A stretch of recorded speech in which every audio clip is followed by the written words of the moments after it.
Question number 1. Write the name of your closest true friend vertically and prepare an acrostic using every letter in the name. Refer to wordplay on page number 73. या ठिकाणी तुम्हाला तुमच्या जवळच्या एकदम प्रिय मित्राचं नाव लिहायला सांगितलं आहे. ते पण एकाखाली एक असं उभं, आडवं नाही, उभे स्पेलिंग लिहायचे आहेत. तुम्हाला एक एक्झाम्पल खाली करून दाखवलेलं आहे. And we have done it on page number 73 and you know it very well what mean by acrostic. Acrostic म्हणजे काय हे आपण वर्ड प्ले पेज नंबर 73वर आपण आधीच पाहिलेलं आहे. तुम्हाला एक एक्झाम्पल या ठिकाणी करून दाखवलं आहे बघा. रितेश नाव लिहिलेलं आहे उभं, RITESH, आणि या प्रत्येक अक्षरावरून सुरू होणारं स्पेलिंग पण लिहिलं आहे. For example R reliable, I inspiring, T trustworthy, E encouraging, S supportive and H hardworking. म्हणजे अद्याक्षर जे आहे त्याच्याने सुरू होणारं स्पेलिंग ते पण अर्थपूर्ण स्पेलिंग लिहायचं आहे. It is called as an acrostic. अशा पद्धतीने ॲक्रॉस्टिक तयार करायचं आहे. I have made an example for you. I had written a name of my close friend that is Vinod, VINOD, and I have prepared the words that beginning with the related alphabet. त्या अल्फाबेटने सुरू होणारे शब्द मी त्या ठिकाणी लिहिलेले आहेत आणि ते आहेत very intelligent, not ordinary, dear one. यातनं स्पेलिंग त्या अद्याक्षराने सुरू होणारं स्पेलिंग पण आहे आणि अर्थपूर्ण पण, पूर्ण याचा पण एक अर्थ निघतो आहे. In this way you can write the name of your closest friend and you can make an acrostic. Question number 2. Tick the correct tick mark for the correct statement. योग्य स्टेटमेंटला, योग्य वाक्यासमोर चौकटीमध्ये बरोबरची खूण करा. First one, time can destroy the beauty of friendship. It is the wrong sentence. It is not correct. So we didn't put the tick mark in front of this sentence. हे चुकीचं वाक्य आहे. Then B, friendship cannot be bought or sold. This is the right statement. हे योग्य वाक्य आहे, योग्य कथन आहे. C, friendship binds the hands together. It is incorrect. So we didn't put the tick mark in front of this sentence. Then D, friendship is like a real, rare and precious jewel. Yes, it is the correct sentence. So we put the tick mark in the box. And last one, friendship has more value than gold. Yes, it is also a correct statement, so we put the correct tick mark in front of this sentence also. Then question number 3, read the poem and complete the web. कविता वाचा आणि पुढील web ही आकृती पूर्ण करा. Friendship is compared to, मैत्री याची तुलना कशा कशाची केलेली आहे तर मैत्रीची तुलना strong blessed tie, beauty, precious jewel, priceless pearl, golden chain and priceless gift. So we can say that friendship is compared with these all things. मैत्रीची तुलना या सर्व गोष्टींशी केली गेलेली आहे कवितेमध्ये. Question number 4, say why friendship is compared to the following. मैत्रीची तुलना खालील गोष्टींशी का केली गेली आहे हे कवितेच्या आधारे सांगा. A, a golden chain, and the answer is, the reason is, friendship is compared with a golden chain because gold is the best metal of all. In the same way, friendship is the best relation of all. And the most important thing is that it binds the similar hearts together. Then B, a precious jewel. Friendship is compared with a precious jewel because it is like a treasure that is increased more and more year by year. It is worth far more than gold. Then the last C, a priceless gift. Friendship is compared with a priceless gift because it cannot be bought or sold. It means it is priceless. Question number 5.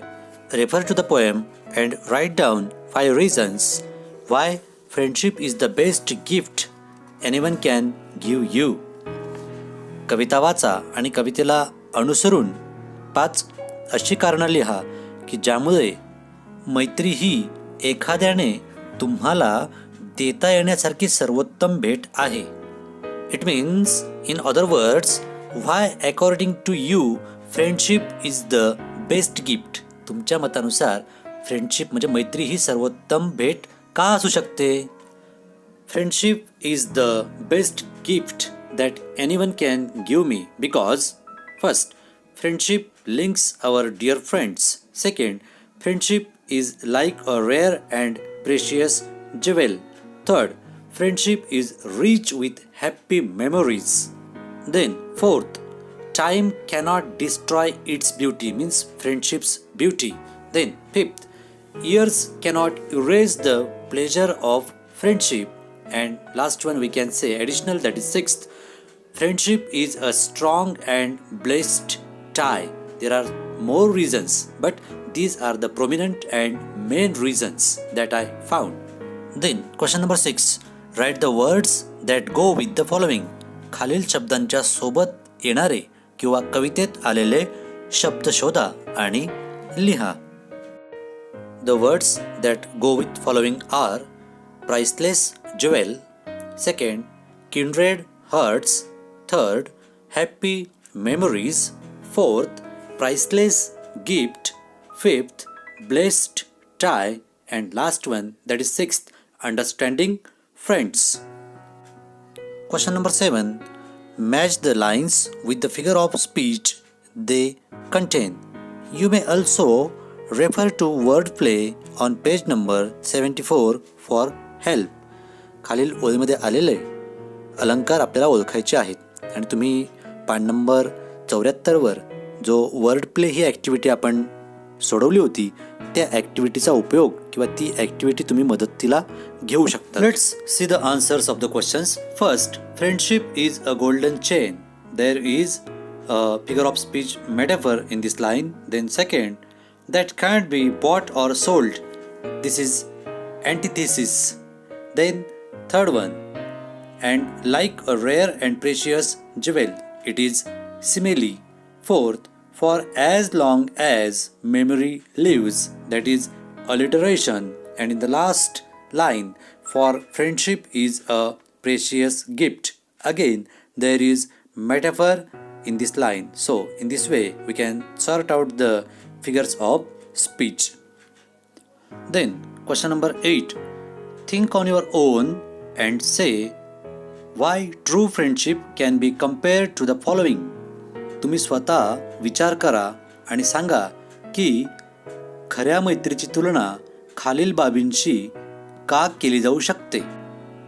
First one, an evergreen forest. We can say that the evergreen forest, in the evergreen forest there is freshness everywhere. In the same way, in the friendship, the friends are fresh, they keep each other fresh. At the same time, we can see happiness and prosperity in the evergreen forest, and that we also found in the friendship. जसं सदाहरित वनांमध्ये सगळीकडे आनंद आणि उल्हास असतो, तोच आनंद आणि उल्हास मैत्रीमध्ये आपल्याला अनुभवायला मिळतो. आणि सगळ्यात महत्त्वाची गोष्ट म्हणजे सदाहरित वनांमध्ये जसं समृद्धता असते, प्रॉस्पेरिटी असते आणि आनंद असतो, तीच समृद्धता आणि आनंद आपल्याला मैत्रीमध्ये अनुभवायला मिळतो. Then the second thing is an ever flowing river. The ever flowing river doesn't stop anywhere. In the same way, the relation of friendship doesn't stop till the end of the life. It flows and flows year by year, and it grows like the river till the river reaches to the sea. In the same way, at the end of the life, till the end of the life, the friendship also grows and grows. जशी नदी ही सतत वाहत असते, तिचा प्रवाह सतत वाहता असतो आणि जोपर्यंत नदी समुद्राला मिळते तोपर्यंत ती तिच्यात वृद्धिंगता येत जाते, ती वाढतच जाते, मोठी होत जाते. अगदी त्याचप्रमाणे मैत्रीसुद्धा जीवनाच्या शेवटच्या श्वासापर्यंत चालतच राहते आणि ती जीवनासोबत वाढतच राहते. The last one, that is third, a rainbow after heavy rains. We can compare friendship with a rainbow after heavy rains because we can see different types of the colors. Nearby all colors are included in the rainbow. In the same way, all experiences, all things, all colors of the life, all ups and downs of the life we can experience in the friendship. जसे इंद्रधनुष्यामध्ये सगळे रंग सामावलेले असतात, तसेच आयुष्याचे सगळे रंग म्हणजे आनंद असेल, दुःख असेल, सगळ्या गोष्टी, सगळे अनुभव आपल्याला मैत्रीमध्ये अनुभवायला मिळतात. त्याच्यामुळे आपण मैत्रीची तुलना इंद्रधनुष्याशी करू शकतो. त्याचप्रमाणे सदाहरित वनाशीही करू शकतो आणि वाहणाऱ्या नदीशीही आपण मैत्रीची तुलना करू शकतो. त्याचं हे समर्पक कारण आहे. Question number 9. Think and develop a story that leads to the conclusion. A friend in need is a friend indeed. विचार करा आणि अशी एक कथा लिहा की ज्या कथेचा निष्कर्ष तुम्हाला पुढील वाक्य सांगेल आणि ते वाक्य म्हणजे संकटकाळी मदत करणाराच खरा मित्र असतो. A friend in need is a friend indeed. Chintu is my best friend. One day, because of some reason, we fought with each other, and next day was our picnic. Our picnic was near the riverside. After our lunch, we all began to play. We were playing cricket. One of our friends played a big shot. The ball went near the river bank. I ran after the ball. When I saw that the ball was in the pit, I tried to go down, and when I began to climb down, I slipped and direct fell into the river. My friends saw that. They suddenly came, but Chintu came with a long, thick rope, and he threw it to me. I caught the rope, and then he pulled me out of the river, and he saved my life.